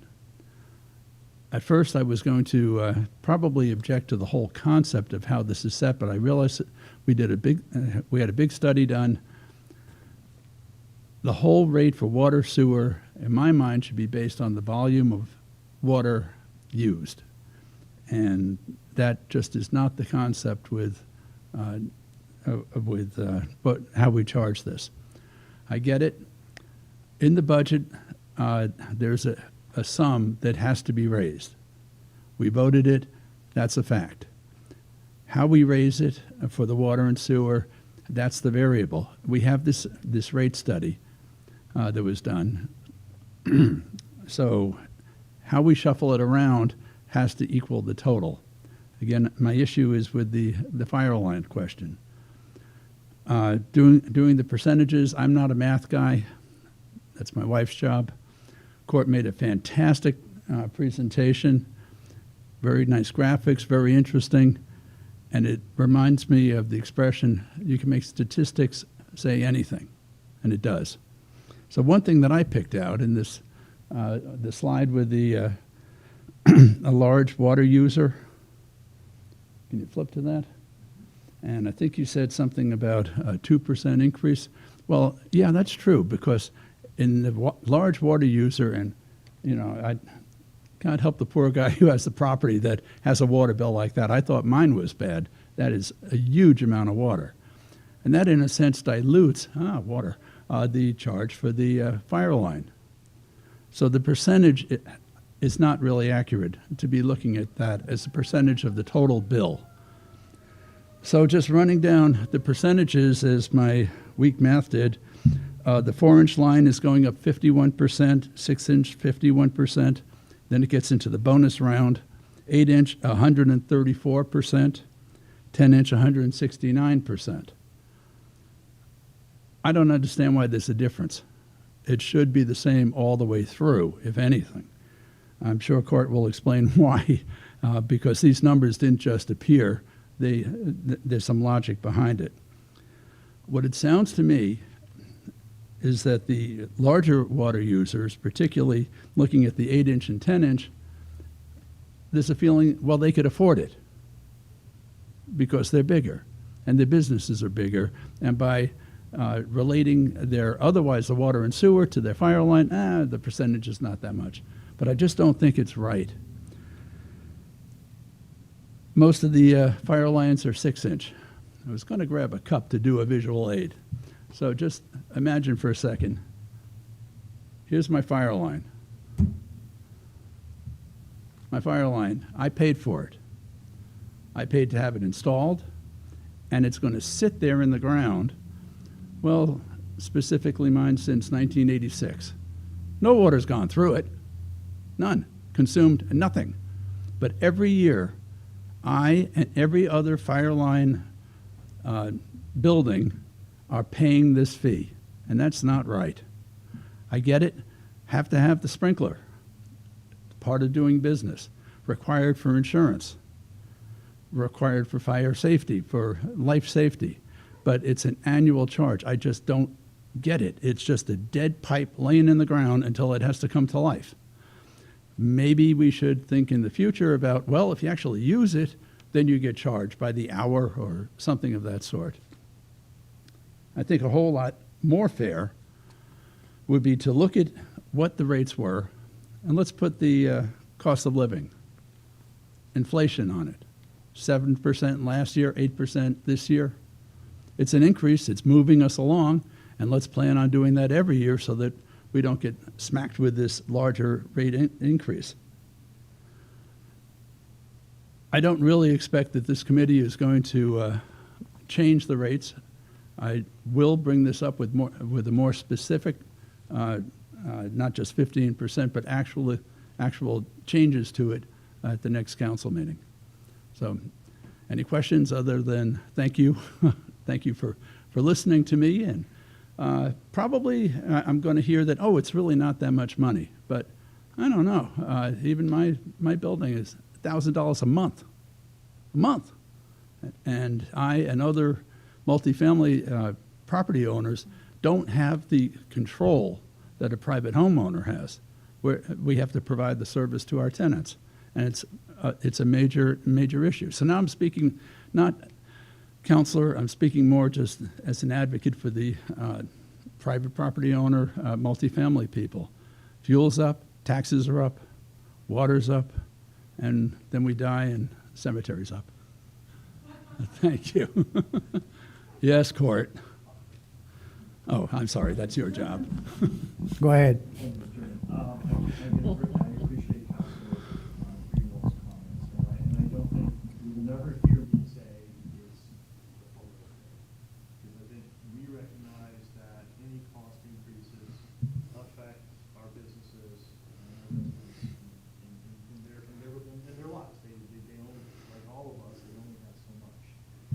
Just to give you an idea, I did late today, I have it up on the screen, it's not part of your package.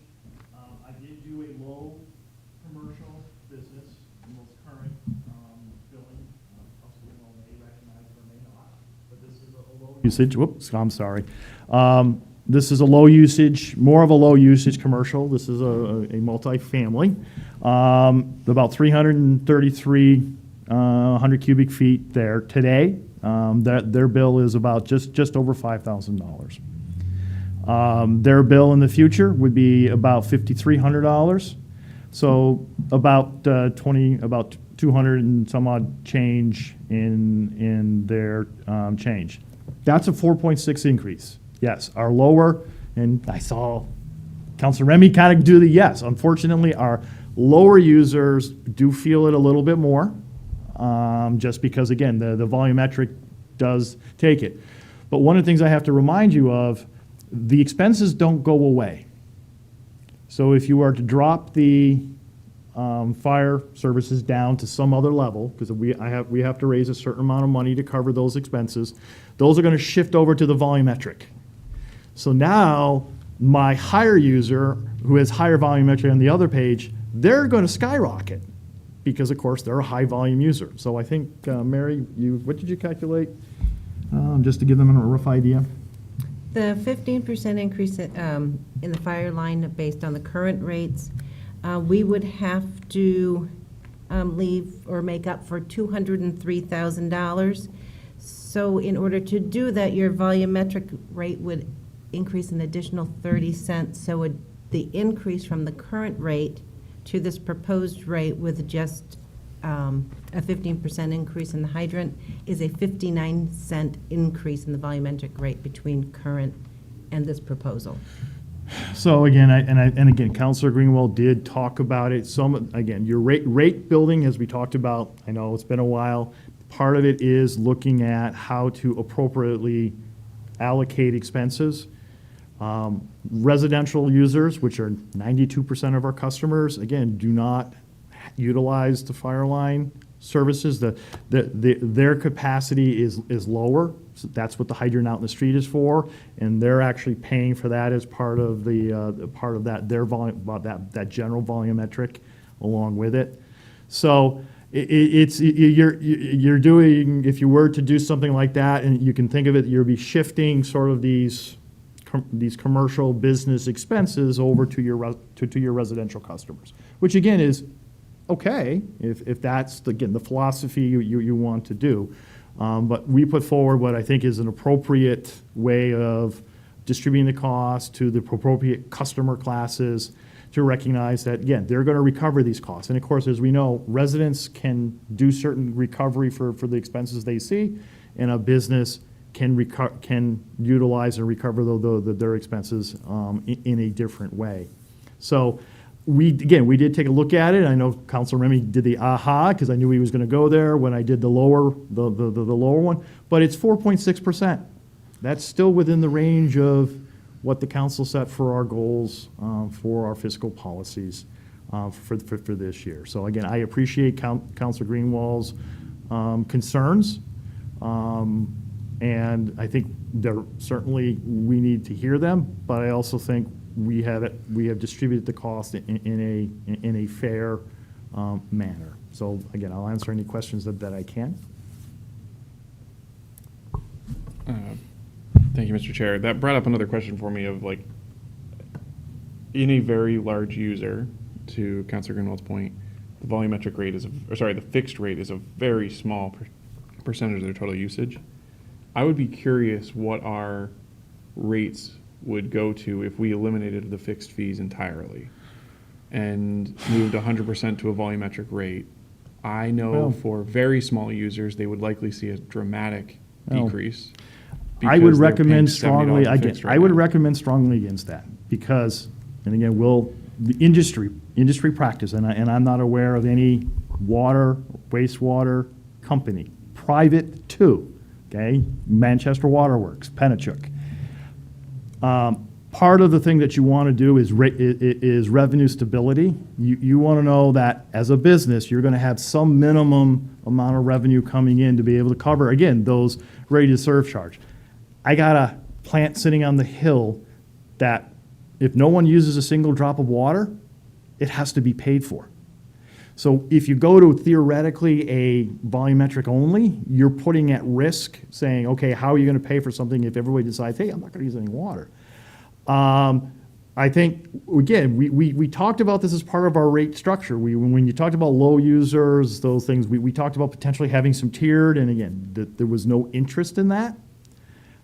So we went and did the standard, we went back to the standard fix, and I'm going to always recommend to you that you have some level of fixed cost, because you have to recover that. Because again, I don't go away if no one uses a single drop of water. My water sewer crews don't go away. So there needs to be some level of sort of minimum amount coming in.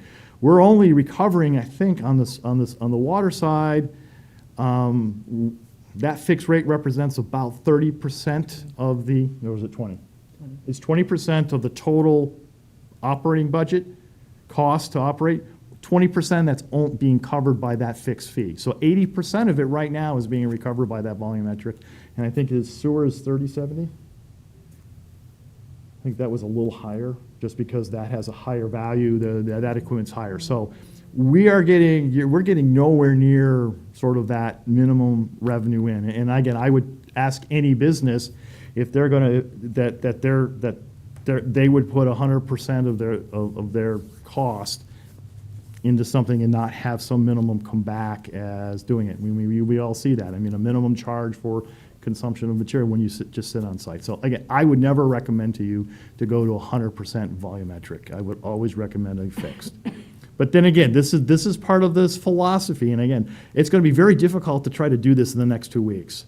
You made this decision about the style of rate structure 2 years ago when we reviewed the whole thing with you all. So if you want to talk about changing rate structure, we can take the next year and sit down and talk about, okay, how do you want to do your rate structure, and how do you want to recover your costs? But I think right now, based on those decisions, what's sitting in front of you is a very positive and defendable system.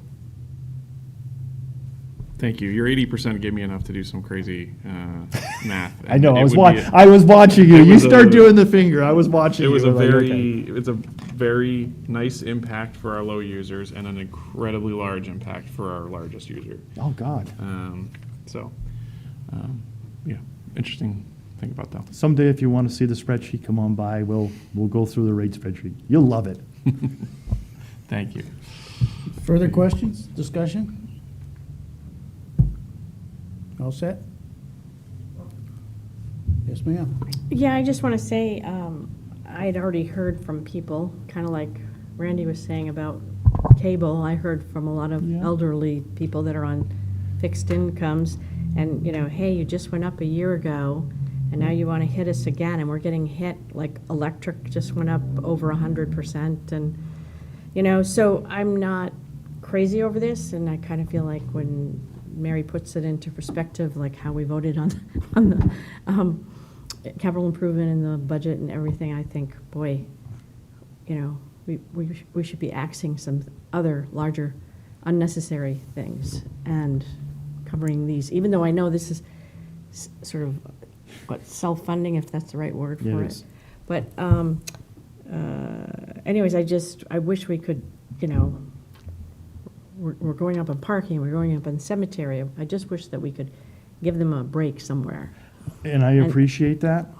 And the challenge you all have and we have is giving somebody, again, our expenses go up. So your choices are you going to cut services? What don't you want to provide to the residents?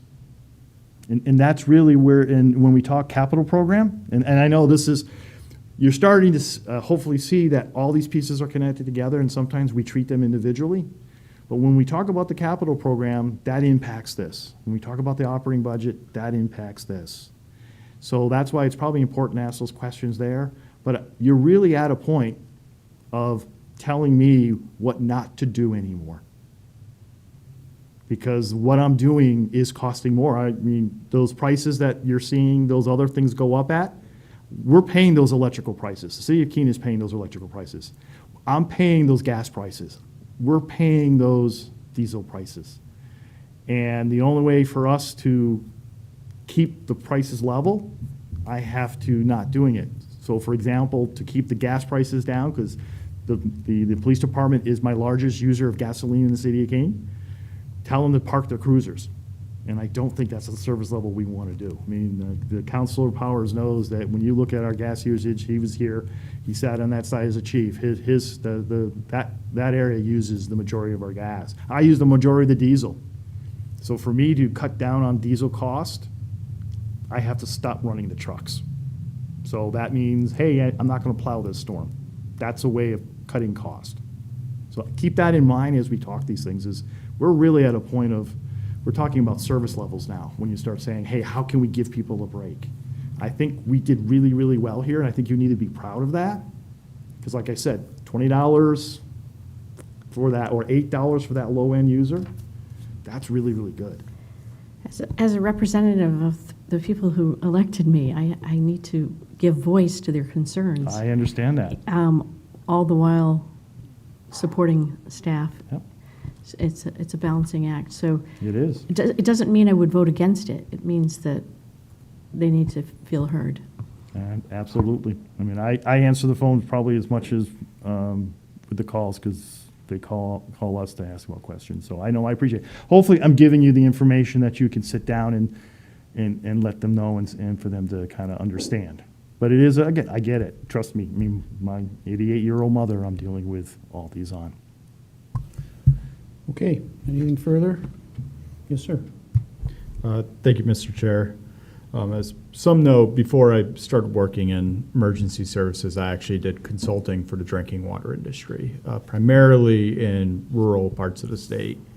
And I can tell you all from experience, we have very reasonable rates compared to a number of other communities. Where we do find ourselves at a disadvantage is that we're too big to often take advantage of rural development grants and funding. And in order to take advantage of state funding, we would need to change the name of our city to Manchester or Nashville or Portsmouth. So that's kind of what's driving these rate increases, is that we're not able to take advantage of a lot of outside funding. So we need to self-fund. And I really appreciate and really respect Councilor Chadbourne's concerns and her willingness to speak up on behalf of our constituents, because it's a real issue. Everyone's feeling the squeeze. I'm feeling the squeeze, and I know all of you are feeling the squeeze as well. It's tough, and it's It's a difficult thing to do, and this is, not the fun side of being a city councilor, making these tough decisions, but I don't see another choice, unfortunately. We have a lot of system improvements that need to happen. We have a lot of work that needs to happen on our drinking water system. And to provide the high quality of service we provide to the citizens of the city with our drinking and sewer system, even though it's unseen by most citizens and it's kind of something we put out of sight and out of mind, especially when we flush the toilet, it's something that does need a lot of upkeep. It needs a lot of investment. And as the finance director has stated, we've planned a lot of cash spending.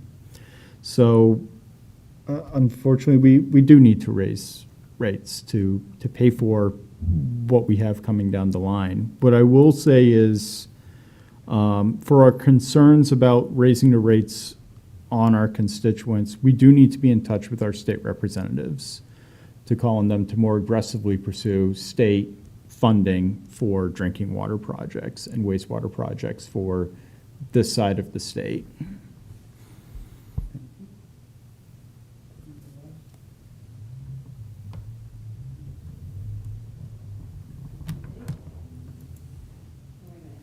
This is off to read. The Finance, Organization, and Personnel Committee moves to recommend the adoption of Ordinance O-2022-10 with an effective date of November 1st, 2022. Second. Been moved and seconded. Any further discussion by members of the committee? Seeing none. All those in favor? Anyone opposed? Unanimous. Thanks, Court. Thank you, Mr. Chairman, committee. Thank you, Mary. And our last item is an appropriation and expenditure of funds. City Manager. Thank you, Mr. Chair. I'm covering for our airport director, who's on vacation tonight. So tonight we are asking you to approve this resolution, which will appropriate additional funds for the fuel project at the airport. So the Fuel Island project, if you remember, we started it about a year ago. It was in the CIP and it was a bonded project. But as we've moved through the project, there are some additional requirements that DES has put on us. And so we will be required to do a few other things. We will be required to install a transfer pad, which was not part of the original contract, which will be the place where the trucks will be parked whenever they're loading and offloading fuel. And also, there's some bollards and barriers that need to be installed to protect the tanks from damage from vehicles and from aircraft. And so those additional items we are seeking this resolution to pay for, and we've identified the funding source as property sales at the airport. So airport sales are kept in the airport fund, and depending upon whether or not the property that we originally had was purchased with FAA dollars, it tells us how much of those funds we can actually spend and how much has to go to offset the FAA's portion of a capital project. And so we've included for you a breakdown of the green hangar and then the sales of parcels 32 and 32-1, which was formerly the Alps property. And for a total sale of $441,916.32 is available in this fund. But of that, we are only eligible to receive 10% of the Alps sale and then all of the green hangar for the city's purposes. And so we are asking to appropriate those funds, I think it's $43,030.89, and the $11,931 from the hangar sale, along with accumulated interest of up to a total of $54,987.32 to be used to cover unanticipated costs related to this airport fuel project. And so basically, we're just moving the funds from the sale of these properties into this project to cover those additional DES requirements. Questions? Public? Somebody- Motion. Move to recommend the adoption of Resolution R 2022-32. No, second. Been moved and seconded. Further discussion by members of the committee? Seeing none, all in favor? Anyone opposed? Unanimous. Thank you very much. We are adjourned.